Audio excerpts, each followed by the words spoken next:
আমি ঢাকা 4-এর বসবাসরত আমার প্রাণপ্রিয় ভাই ও বোনদের উদ্দেশ্যে বলতে চাচ্ছি যে আপনারা যে প্রত্যাশা নিয়ে যে আশা ভরসা রেখে যে আস্থা রেখে 12ই ফেব্রুয়ারি নির্বাচনে ঢাকা 4-এ দাঁড়িপাল্লাকে ভোট দিয়েছেন, বিজয়ী করেছেন।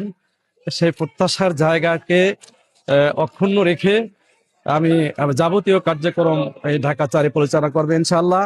আর সুনির্দিষ্টভাবে খেজুরের কথা যেহেতু আসছে, খেজুর এখন পর্যন্ত ঢাকায় কোনো আসনে আসেনি।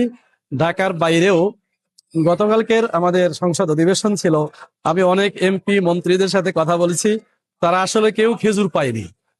তো আমি এতটুকু বলতে পারছি যে খেজুর পাওয়ার সাথে সাথে নট অনলি খেজুর, যে কোনো ধরনের বরাদ্দ আসার সাথে সাথে সেটা একেবারে পরিচ্ছন্নতার সাথে আমরা সেটা বন্টন করব, সততার সাথে আমরা সেটা বন্টন করবো ইনশাল্লাহ। কাজে এই জাতীয় নিউজ গুলা যে কেন আসছে সেটা আমি জানি না, আমি খুব বিস্মিত। এটাকে নিয়ে রিপোর্ট করছে, আমি একটু দেখলাম যে এটা বাদামতলি কোনো একটা মার্কেট নাকি বিক্রি হয়েছে।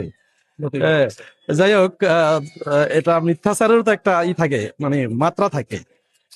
মিথ্যাচারটা কেমন এটা এদেশের জনগণ, বিশেষ করে ঢাকা 4-এর জনগণ নিশ্চয়ই সেটা উপলব্ধি করতে পেরেছে।